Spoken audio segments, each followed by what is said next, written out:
Hey there, we're gonna do Bravely Tonight. It is technically the next day. I know I didn't wait 24 hours, but Andrew chimed in and he voted for this, so this is good. The bank has 2,500, which you will see here. And we have 10 health, which I'm moving over to here. So Bravely Tonight has 10 health. We had to pay 500 as entry, so the bank actually has 3,000.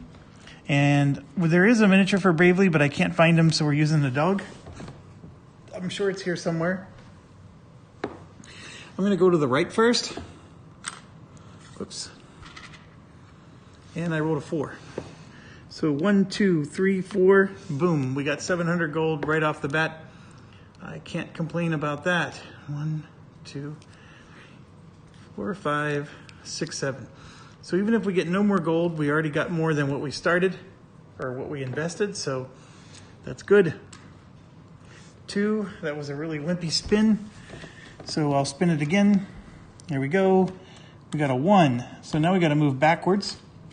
I'm sorry, it says it's a portal. Spin and move backwards. So we're going to move backwards 2, and now we're in a battle. The way battles work is we're the blue die, they're the red die. So we just did 1 damage. It has 3 health, and it'll pay 100 coins if we win. We do another damage, and we do a 3rd. So we killed it in 3 rolls, and we got 100 bucks. So we're up to 800 now. That's actually really good. Let's spin. That's a 1. We get 700 gold again. We just went past 1,000, folks. Is that a 4? 1, 2, 3, 4, 500 gold.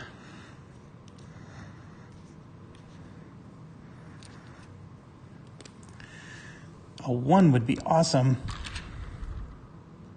And 2 instead. We heal 3 hit points, but we don't have any damage. That's right on the line. We're going to spin again.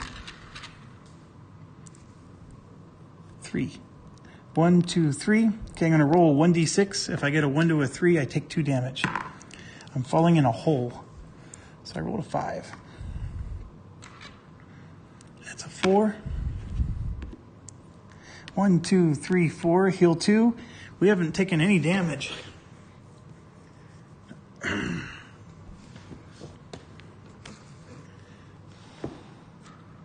Okay, I got to spin it better than that. 3. 1, 2, 3. We made it home.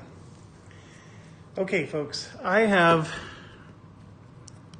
2, 3, 4, 5, 6, 7, 8, 9. I have 2,000 gold. We only spent 500 to play the game. What I'm going to do,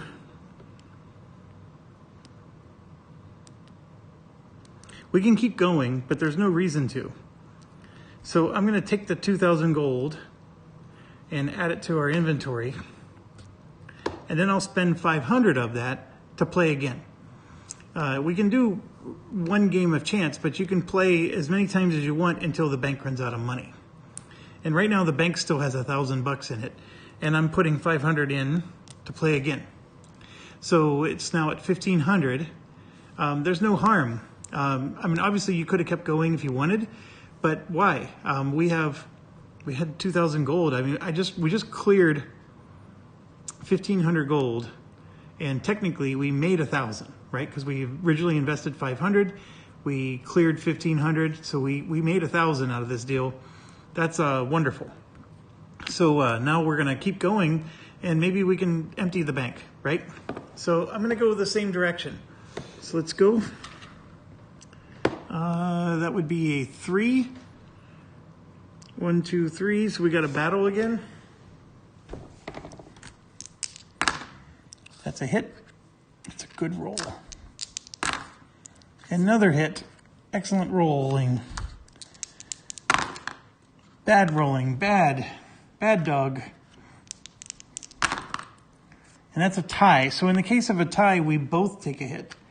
So I do kill the monster, and I get 100 gold. So the bank's down to 1,400.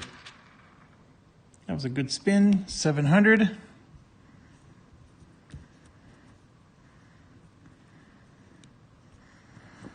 Okay. 2, roll 1d6. On a 1 to a 3, I take 1 damage. I don't. A 3, 1, 2, 3. We get a +1 to all dice battles. So what you do there is, I'm just going to use one of my 100 coins. I put it there to show that I have a magic sword. So basically I get to add +1 to my blue die all the time now. So that I would say is a 1. We heal 3 hit points. So we get 2 back. A 1, I take a damage. A 2. This is where we fall in that hole again. Got a 4, so we're good. That looks like it's right on the line, but it's actually a little bit more towards the 3, so we'll do that. 1, 2, 3, here comes a battle. I get to add 1, so we do 1 damage each. I finish it off. It only has 2 life, this particular one. I get 100 gold. And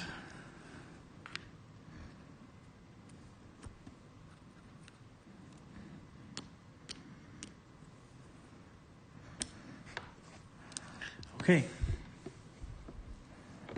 1, 2, 3, 4, 5, 600 left. What is that? That's a 1. Heal 2 hit points. That's a 1. I get 200 more gold. The bank only has 400 left. And that's a 2. We made it out. Full health again. All right. So the bank has 400 left. If I wanted to, I can put, right now I'm sitting on 5, 6, 7, 8, 9. I'm sitting on exactly 1,000. So I can put 500 in to try to win 400 more. I mean, the bank would be back up to 900, or I can call it. The fact that I have 1,000 right now puts us at 4,500, which is absolutely excellent because we were at 2,500 when we started. So we basically gained 2 grand and 100 somewhere along the way. Oh yeah, this 100 right here, because I took this from my bank. So 2,100. Yeah, I'm gonna quit. Let's take our money and run. The bank can keep the 400 that it has, and there we go. We just did our game of chance, and that was Sir Bravely the Knight. I rolled amazing, folks. I don't know if that would have easily... I mean, you basically have a 50-50 chance of winning when you're rolling 2 identical dice, right? And my odds were way better than 50% on my side there. The magical sword, of course, helps, but I didn't get that until late. So I don't have answers. Did I have fun? I mean, it's a neat game. Obviously, it's silly. I think Roger did a good job of understanding that this needs to be lighter, not as heavy as the main game. And so I think he does a wonderful job of balancing that out, of putting in light mechanics and mixing that in. Thematically, it's just oozing. So that part's good. This is one of those things that, of course, a publisher would tell him to cut. You have to get the master edition to be able to play this. And, you know, this is one of those things like if Roger's Game's ever worth $1,000 on eBay, it's going to be $1,000 because of this. Whereas if you have the Crusader version or the version that doesn't have this, it's not going to be worth as much. That's going to be my thing. This is like one of those collector item kind of things. But it was fun. I have no gripes with this. And in fact, from a gameplay perspective, it put us out of a situation where we really were short on money. And now we got a little bit more breathing room. So I'm going to be able to stay at the inn get some healing going on, and all that jazz. So anyways, let's I'm gonna put this away. I'm gonna pause the video so we can start getting back to the shop. Okay, I'm back, and just like that, Sir Bravely the Knight is gone. So I want to say a big thank you to Andrew. Sorry. It was a great suggestion, and what's even crazier is that money got us some really nice stuff. So I took some time while the video was paused to speed up this portion of the game, and here's what I did. First of all, I spent 500 bucks right here, and we spent 500 to stay at the tavern and get essence restored for most of our characters. So that's the first thing we did, and that was money well spent. A lot of them were really down low, and since we got all these new skills, we definitely need. I spent 1,000 for this Pendant of Might and Mind. I spent, well, 500 for this, 500 for the Elegant Charm, and I spent 1,000 for the Cloak of Midnight and the Enchanted Charm. So that's $2 grand right there. And yes, that is a lot of money. And then I spent $2 grand on the golden items, which is also a lot of money. But these golden items are really good for the level that we're at. And this is going to go to the knight. So I'm going to give that to him right now. And just in case you're wondering, the knight only had one weapon, the footman's sword. Actually, nope, he had two. I already put the other one away. He had the sword he started the game with. So now he has the footman's sword for +2. And then he has this one, which is +4/+4, and does 3 damage. So that footman's sword is actually not as good for him. So we may want to get him something else. He does have a +2 to his scepter or something like that. This improves scepter and sword by 2. And the character that has a really high scepter and sword is the paladin. So we're going to give this to the paladin. And it's a necklace, which he has plenty of room for.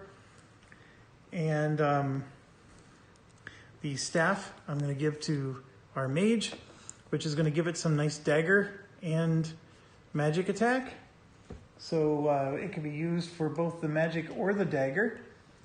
And that's really, really good for the mage. I transferred from the rogue to the archer the bow +2. We have this one here, which gives a bow and magic. I kept it with the rogue.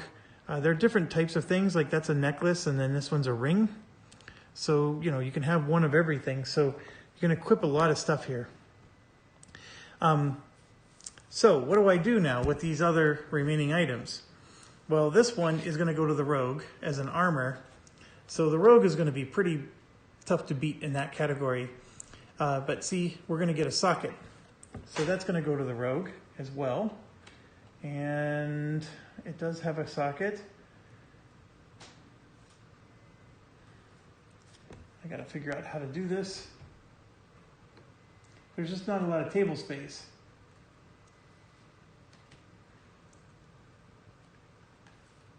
There we go. Okay. So I have $100 left over, and we're going to use that to get a gem for the armor. But I still have these charms. And what these do is they give you bonuses to strength, willpower, wisdom, agility, hide, and evade. If you'll notice, lockpicking isn't one of them. I'm going to give the +4 to the mage, because the mage has the wisdom needed to see secret rooms. So we're going to give this to the mage, and you can see it's a locket. So they can only equip one type of locket, and of course the mage doesn't have one. So we'll give that to him. And then I have another one that gives a +3 to all those things. And this is really just a crapshoot, like who I want to give it to. The archer has amazing agility, so does the rogue. I mean, I can give this to the rogue and just turn my rogue into a superpower, it's not a bad idea. Or I can give it to one of my knights or paladins. Also, again, not a bad idea because it's boosting their strength, which will make them super strong. You really can't go wrong. That's the reason why I bought it. It's just a wonderful item, and it'll help whoever we give it to. The part I'm struggling with is who do I give it to? I feel like the 2 pickaxe people shouldn't be it, but you know, I think I'm going to give this to the cleric. So it'll give the cleric some boosts in some areas. The cleric doesn't have a lot of boosts, so we'll give this to the cleric. And of course, I have the same problem of not a lot of space to put items. And now we got to decide what gem are we going to do. So the affliction rolls we can't do, and I don't really want to. I was thinking the +3 to luck picking, because it takes a 1/1 and a green and a red, and it gives +3 to lock picking. The lock picking will help us for the secret room.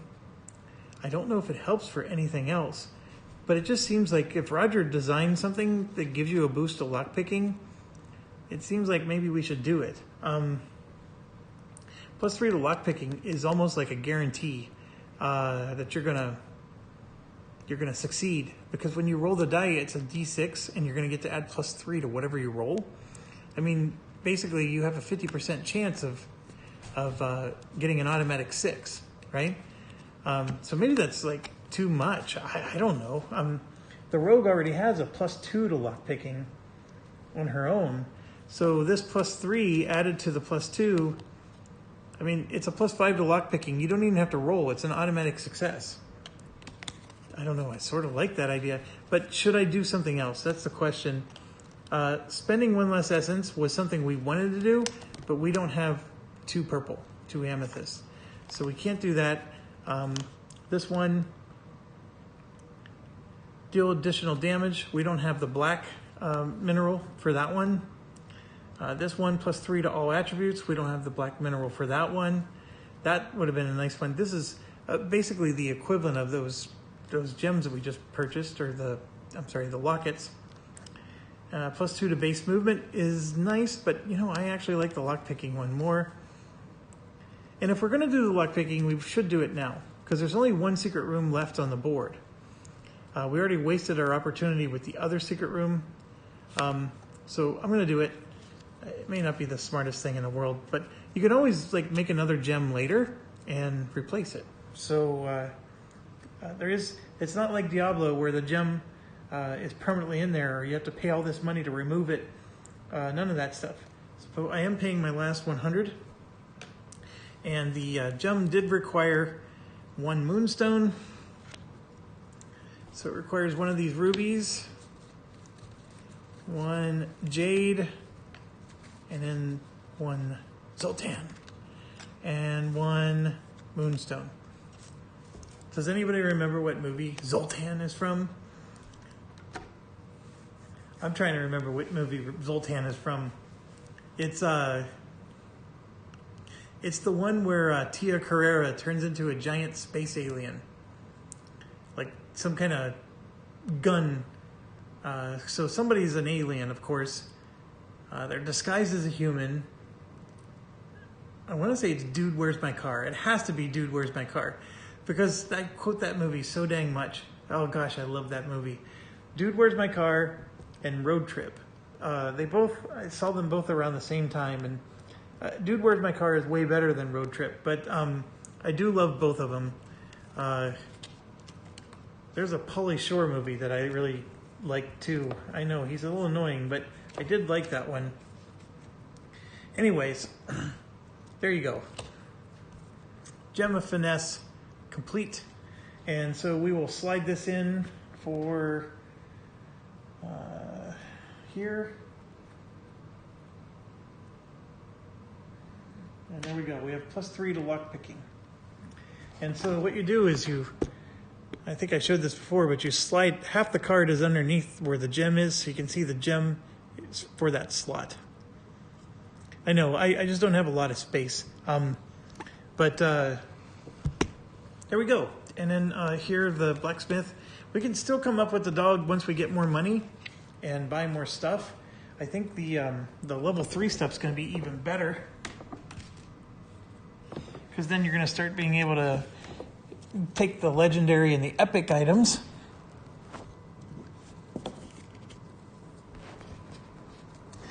The only thing I didn't do was seed the traps. And I know we're supposed to pick up all the trap tokens and then reseed them. And I'm not going to do that. I'm just going to do the ones that were already removed. There's enough of them that we removed. We'll shuffle them around. There's a few more that I didn't grab. These weren't on the board before, so we'll shuffle those around. And yeah, they go wherever a trap would go. So I know we had one there. And then these ones I think I missed the first time we played, because there weren't traps on those 2 locations. And then there's one here. And one there.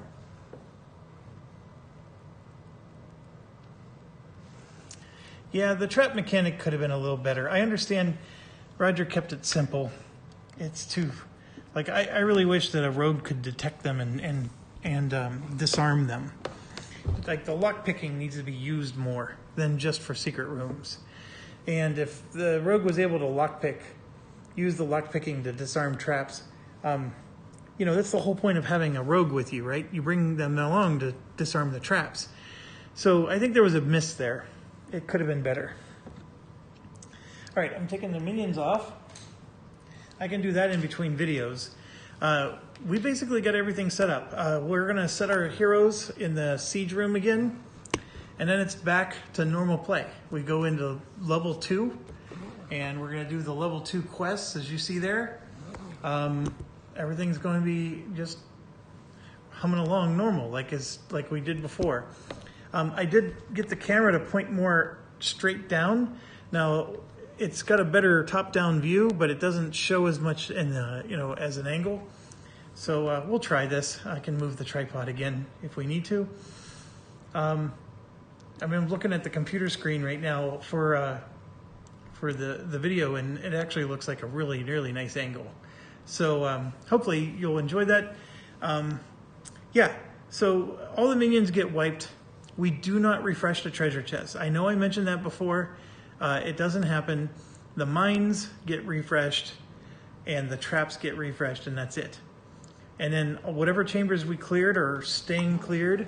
You know, the dungeon, it's really interesting, but this entire dungeon is all 3 levels of questing, and the certain rooms we ignored are now going to become part of our focus. So I find that interesting. It's a very neat way to play. I never played the Hero Quest game in the 80s. I know people finally talk about it. I know there was even a Kickstarter to resurrect it or something. It didn't look all that interesting to me. I mean, maybe for its time it was, but it looks rather dull. So is this a lot like the Hero Quest? I couldn't tell you.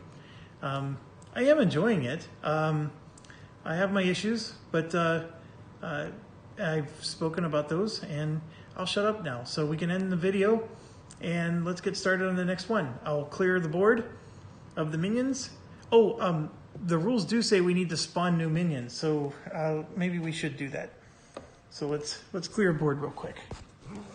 I'll stop talking so much. Okay, clearing minion.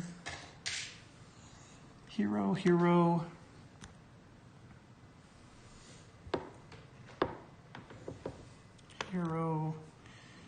Minions being cleared.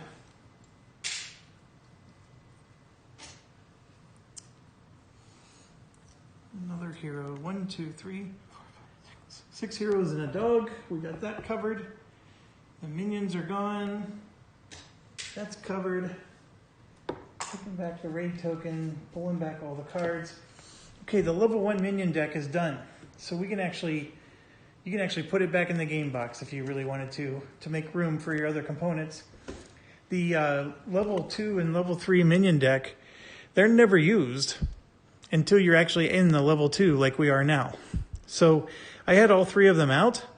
It wasn't necessary. So if you're trying to save space, you could have put these away. And then the Guardian, level 2, 3, and 4, those could have been put away as well. The champions, not so much. I mean, hopefully you're not running into a level 4 champion while you're on level 1 dungeon. So maybe you could take that gamble. But, I mean, if you can see here, these are really big cards. You could get away with putting those away. So just some food for thought there. Okay, so we're going to spawn 5. 1, 2, 3, 4, and 5. I know the first one's on the bottom and all that stuff. I guess unless you're one of those weird weirdos that think the card order matters in this case, we'll do that. Blackjack people. They think that if you take a hit when you shouldn't, you just ruin their odds. When it makes no sense. If you take a hit, you're just taking the next card. And they sort of have this belief that that next card's destined for them. I hate going to real life casinos. Those people drive me nuts. And obviously I drive them nuts, I guess. Because I take hits when I'm not supposed to. Because I think there's times when it makes sense. But anyways, here's our D8 for the first minion. He's going to spawn on 7. And he's a Wraith. So they're going to have the same artwork, but they're going to be like some upgraded version, right? Because we're doing level 2. So you can see the numbers are a little tougher. So we won't get quite as lucky. I don't know if the hit points are worse, but they're getting a little tougher. I'm hoping at some point, if they get too tough, they better start giving rewards, but these guys aren't. And if you ever spill your deck, obviously minion level 2 here, but it tells you the level there as well. All right, so this is a blue one.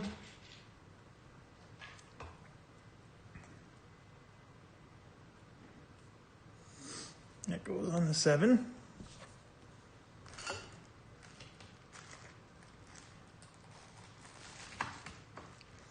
Okay, next one. Also on the 7, Skeletal Grunt.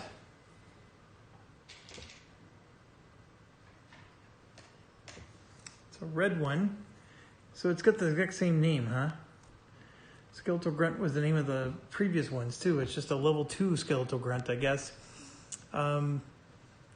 So he's trying to spawn in the same location. So what we're going to do then is we're going to have to roll a directional die, and then he'll spawn one space along the blue track, like that. At first I thought you would just move to a different spawn, but if you're going to have 18 minions are spawning at this point, there's no way you can do this without that. Okay, next one. 8. The Cultist of Zul. She was around in the first level. Oh, see, look, this one's a level 3, isn't it? Oh, see that 3 there? That's interesting. Wonder what that 3 is doing there. Was that a misprint? Yeah, they're all supposed to be 2s. I'm going to look in the deck and see if the other Cultist of Zul has a 3. Look at that. That one has a 2. All right, and see, look at the stats. 11, 13, 12, 13, 15, 14. And see, this is a blue one. That's supposed to be a regular. This is an elite. This card is labeled wrong. And look at that one. There's a level 3 there as well. And then there's a level 2. So a red one. 2 reds right there. There's a red level 3 and a red level 2. Did anybody ever catch this yet? Oh, and look, there's another level 3. So I'm going to take all the level 3s out. I can see level 2 Cultists of Zuls are in this deck, so maybe they got extra printed. So it does mean I need to draw another card, so I will do that. All right, I'm going to set these ones out of the game for now. They're level 2 minions. You can see them written on the top there. The Cultist of Zool. And then I'm going to look in the level 3 minion deck and make sure they're there. So this is the level 3 minion deck. And see how they all have the red 3? We should see some Cultist of Zool in here. And if we don't, oh, right there it is. Level 3 Cultist of Zool. It's a red one, just like the one we found. Here's the red one from the deck 2. I am seeing identical prints. So make sure you remove the Cultist of Zool level 3 from your level 2 deck, because it looks like those were extra. I'm sure somebody caught it and I just never knew. All right, so the card that I drew instead is a Skeletal Grunt. So I'm going to have to switch.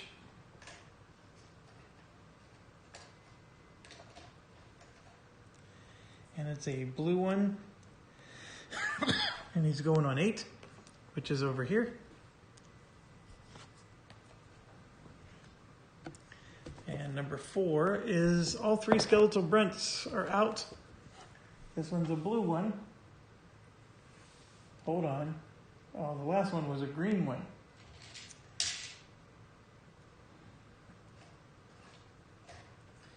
And I rolled a 5.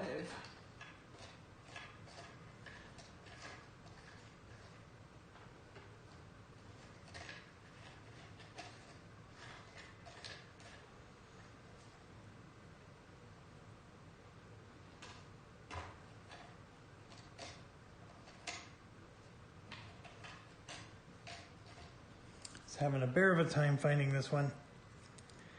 Okay, so we gotta fix things up a little bit. The green one went here. The blue one's gonna go on 5, which is 6 is there. 5 is all the way up here.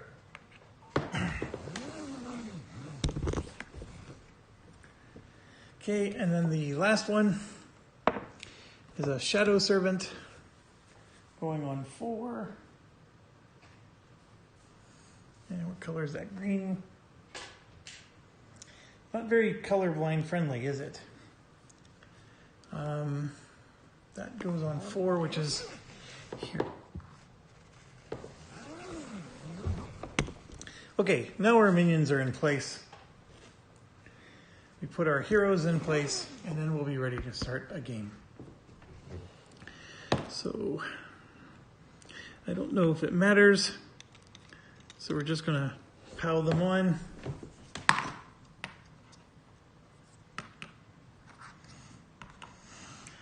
And then little Ubu. Look like so. All right, so there you have it.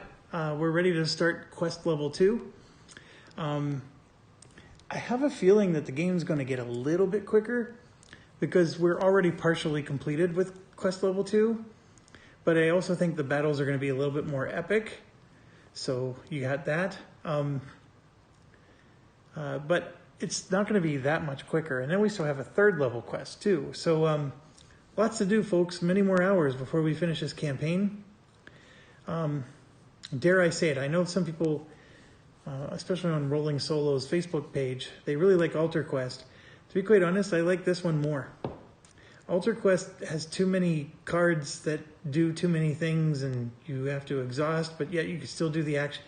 I don't like it as much, but I will say though, if I'm playing a multiplayer dungeon crawl, with other people, Altar Quest wins. I think Altar Quest is wonderful with other players who are controlling their own characters. But anyways, that's another rant. It is late at night. This is my final video. I know I waited until the next day, technically, but even though it is the next day, it is extremely early in the next day. So I'm going to call it, and thank you so much for watching. I'm very excited we made it through the first quest. To be quite honest, I would start over right now if I wasn't recording. Not because I'm dissatisfied with this. I feel like I got a few rules wrong. I feel like I would do things differently. Like with the Avalon Adventure, I think I would go to every single space now. I don't think I would just do a beeline anymore. I think the opportunity to get treasure is too good. And so with Avalon Adventure, I would just visit every space and get as much treasure as I can to start. That's one of the things I would do. And then as far as like what else I would do differently, obviously I have a better feel for when to go into rooms and how to party up. So I think we would have managed the terror level a little bit better, but I'm not too worried about that. The other thing is I'm hoping that if we do other scenarios, that there is a different feel to them, because this game can start to feel samey. I think if I just did the same scenario a second time, I'm not sure how much different it's going to be. All right, with that being said, I'm excited. We got a lot more, we actually have our action cards now, so everybody has special actions, and we'll see you on the other side. I should have time tomorrow to get some more in, so we'll see.